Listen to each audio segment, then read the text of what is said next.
Dan O'Sullivan, could I ask a bit about the role the role you play in the Haringey Box Cup? Yeah, I've since its conception, I've been the Master of Ceremonies for all the rings. Generally, it's 3 rings. We've got 3 rings here this weekend for the Box Cup 2013. Initially, we had 4 rings, and we have once used 4 rings, but generally, I MC all 3 rings, announcing the boxers, the results, and then obviously the medal ceremony at the end on Sunday. And how hard is it emceeing three rings at the same time? It's busy, that's the only thing, it's a lot busier, but the reality is, I often get asked this question, you could only ever have one MC talking at any one time, so only one MC can be heard. So having an extra MC or more MCs is a bit pointless. It just means I'm a little bit busy rushing from ring to ring, but it keeps me busy. I enjoy the boxing, I get to watch a bit, and there's often plenty of bouts I want to see, but there isn't too many breaks. Very rarely do we have to wait more than a minute for me to announce the boxers on one ring and then perhaps the result of another ring. But works really well, better than I ever expected it to, and it was never my idea. And of course, you emceed the Olympic Games themselves. How is it? How's the step back to normal amateur boxing after that? Well, I must say that I honestly believe part of the reason I got the Olympics, one of the reasons was because I was very lucky. The second reason, I think, was because I sent in DVDs of me performing my duties as Master of Ceremony here at the Box Cup, and that was part of my assessment to get the job as the Olympic MC alongside Bob Smith. And I absolutely believe that my work here at the Box Cup was part of the reason I got the job. It really did, make it so much easier, having worked in such a sort of pressure pot, having to do so much, and I think they were impressed with the fact that I could multitask as well. So. And obviously you and Bob do all the club shows around the country itself. How special was it getting that big London 2012 gig? I don't mind admitting to you, that was my proudest moment in boxing. I wasn't a great boxer myself. I boxed at a reasonable level, sort of local club level, was never any kind of national champion, but I do love my boxing, and as you well know, I run my own boxing club, Dagenham. So I've been involved for a long time, and there you go. It might be another reason I got the job, because of my time I've spent as a volunteer in coaching and helping to run the sport on a regional, divisional and national level. But very, very proud to have done the Olympics, especially our home Olympics. But who knows, Rio 2016, I'm up for it. You mentioned Dagenham. How are things going at your club at the moment? Yeah, we've got a steady stream of boxers coming along. We didn't get that national champion this year, unfortunately, but George Landers got to his second national schoolboy semi-final this year.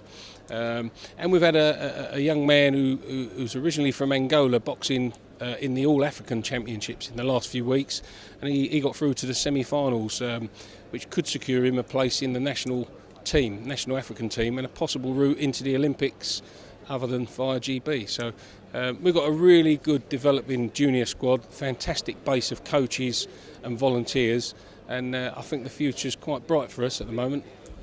How important a role would you say the club plays in its community? Absolutely. As a police officer, I can see the value of the club in terms of keeping kids out of trouble, giving them something positive to do. Fitness, we've got sport there, and I genuinely believe in education through sport. There's some kids who just don't like sitting in a classroom, and they're better placed in a boxing club with learning mentors and special guidance, which can hopefully keep them out of trouble and give them a chance later in life when they mature, settle down, and do move on to another career. I'm an absolute believer in grassroots boxing. I've been a member of the national governing body for periods, and I believe we should be getting a much bigger portion of the funding which comes into amateur boxing. I do think far too much of it is geared towards elite level boxing, but I understand that a lot of that is via commercial investment. So it would be nice to see a lot more of that whole sport funding plan filter down to clubs, grassroots. But the sport itself, amateur boxing's changing. There's been lots of politics going on recently with the departure of the chairman, and obviously the same with Baba. But there's some really great people in boxing who really do mean well.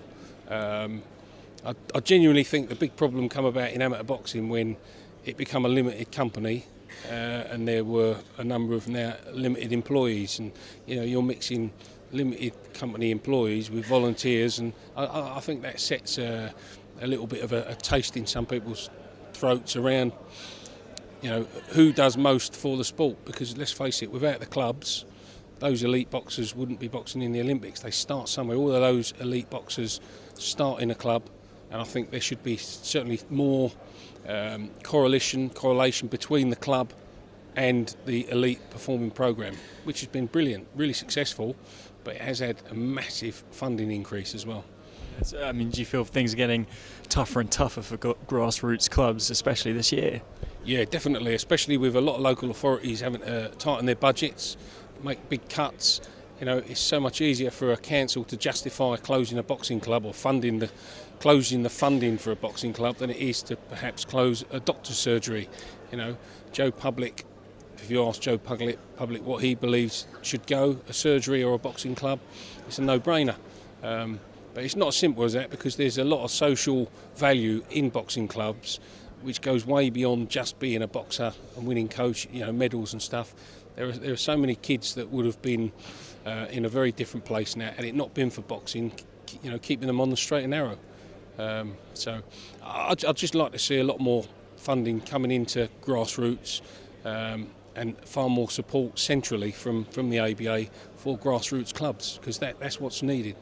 Yeah, I mean, you worried that the dispute that's going on within the ABA is going to make it harder for the money from Sport England to sort of filter through to the grassroots clubs? It could be the case. I mean, it's very much, in my opinion, about personalities. And obviously with what happened at BABA, with the removal of their chairman, and obviously our chairman for the ABA, it's very difficult to see how things as they are going to get any better quick. We've already got some kind of contingency plan in place around the funding that comes into the sport from Sport England, and there's an expectation from Sport England that we will fit their requirement as a national governing body, and be how they want us to be and govern how they want us to govern. But unfortunately that doesn't often fit into how the sport wants to be governed, how the clubs want to be governed. If you ask most clubs, again, they'll say the same thing. They'd like to see some of that money coming down to us. At the moment, lots of clubs are paying big affiliation fees and registration fees and volunteer registration fees, CRB clearance fees. It is a big cost for anyone, not just as a boxer, but anyone who wants to do boxing recreationally. There's a cost incurred, not just to those participants, but to anyone who wants to coach, to volunteer. One way or another, you've got to pay. And I think, in this day and age, if you want someone volunteering, let's give them something back. There's nothing being given back to the volunteers at the moment. Although I must say, one volunteer who I'm delighted for, Keith Waters, got his OBE last week, and I'm delighted for him, because he's a man who's been involved for 50 odd years at every single level on a voluntary basis. And the Box Cup itself, do you see this event as sort of helping to get out the message of what, especially with its sort of Friday session, getting out the message of what clubs can do for for their local areas? Yeah, I mean, it's an amazing event. Originally, the concept come from Jerry Wilmot, an ex-police officer, and Ken Marsh. They got together with Brian and Brian John, Terry Kelly, and they've developed it over the years. It does really run well. And I have to say, I think the ABA should take more note of it. I don't think there's a great deal of support from the ABA on a national basis. I know that the London region tend to lend a lot more support, certainly from the London ABA office. But on a national level, there's no funding from the national governing body to run a massive event like this with 400 entries. It seems crazy that we've got a little club just up the road in Wood Green who are having to get all the money together to pay for such a prestigious event, the Grand Hall at Alexander Palace, at a cost of around, I think, £45,000-50,000 for the 4-day event. And obviously we're going to try and utilise the place. Tomorrow we've got the Youth Day, where we've got local kids coming from all over London to get them together and try and give them options for their career around public services like the army, the police, the fire brigade, and then some other local football clubs are coming here. But I would like to see the national governing body doing more like this, Box Cup events, which gets everyone together in one big pot, and we can, find out who is the best.